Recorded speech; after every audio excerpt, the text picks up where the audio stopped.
Please give a warm, warm welcome.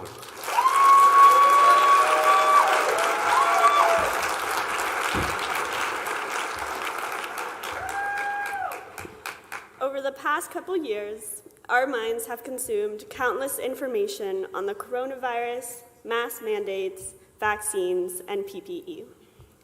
At the beginning of the pandemic, the news presented the faces and told the stories of the victims of police brutality.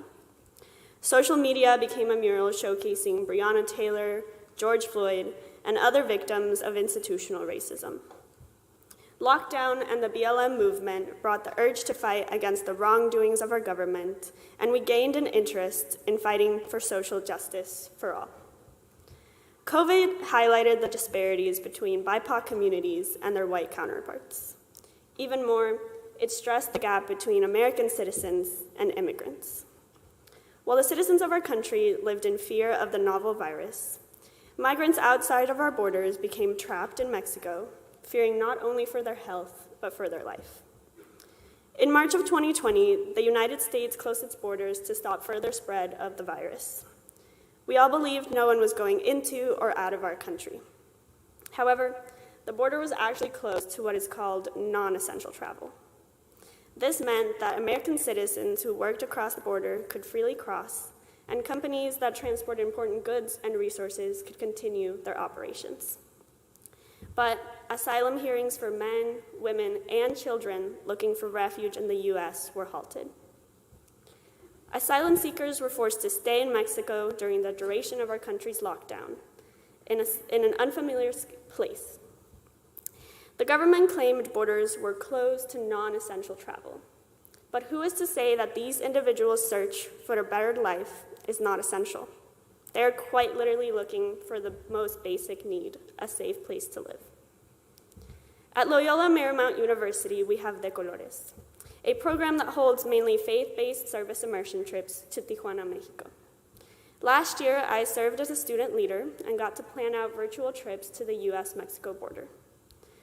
Due to the virtual nature of our trips, we were able to work with community organizations like Kino Border Initiative, Border Angels, and Casa Immigrante, which helped me gain a better perspective of what was happening at the border.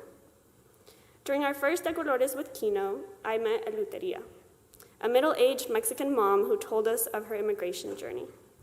She explained that her and her family fled their hometown after her parents were assassinated because they feared they were next. Upon arriving to Nogales, they filed for asylum and were told to stay in the city while they awaited their hearing date. Her and other asylum seekers felt some sense of hope that once Biden was elected, they would be able to cross. 6 months later, after Biden's victory in the 2020 election, we met with Eleuteria again. She was still in Nogales, waiting to present her case and cross the border. I was heartbroken, but I was also inspired by her strength and trust in God. Again and again, she said that he would bless her family and help them overcome these difficult times. Due to the influx of migrants staying in Mexico, many migrant organizations had to shift their focus, especially since the pandemic brought about new challenges. I spoke to Father Pat Murphy, the man in charge of Casa del Migrante, a deportee shelter in Tijuana. Casa transitioned from working with mainly male migrants to welcoming dozens of families. To accommodate for the welcoming of mothers and children, they fundraised and asked for donations of diapers, baby formula, and feminine hygiene products. In order to prevent an outbreak, they had to close Casa's doors to those who were not already in the shelter.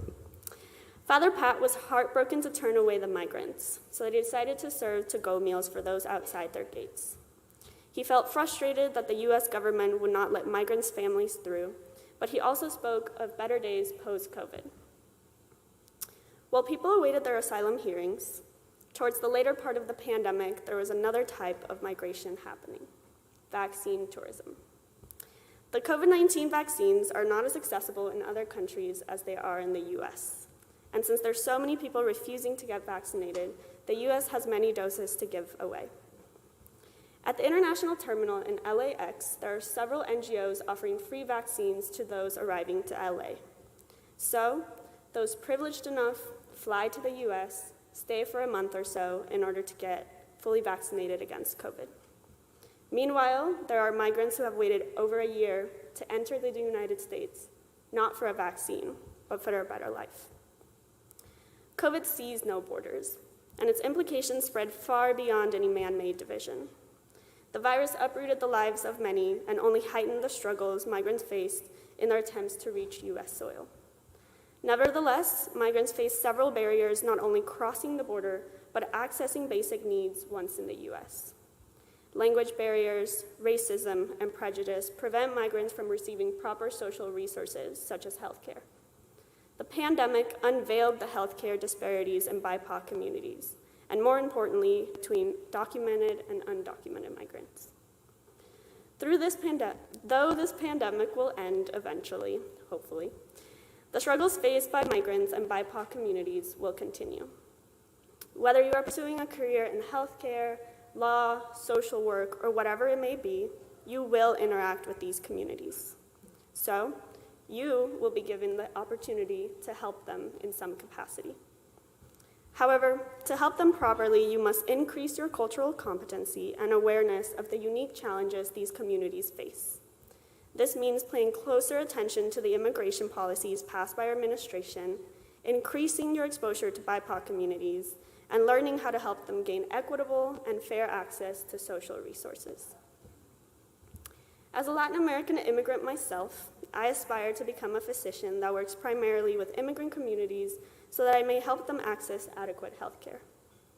As we continue navigating the uncertainties of this pandemic and strained race relations, we cannot forget about the systems that fail those most vulnerable. It is our call as people of faith, working in the field of justice and seeking a more unified and peaceful world, to fight for social justice for all. Thank you.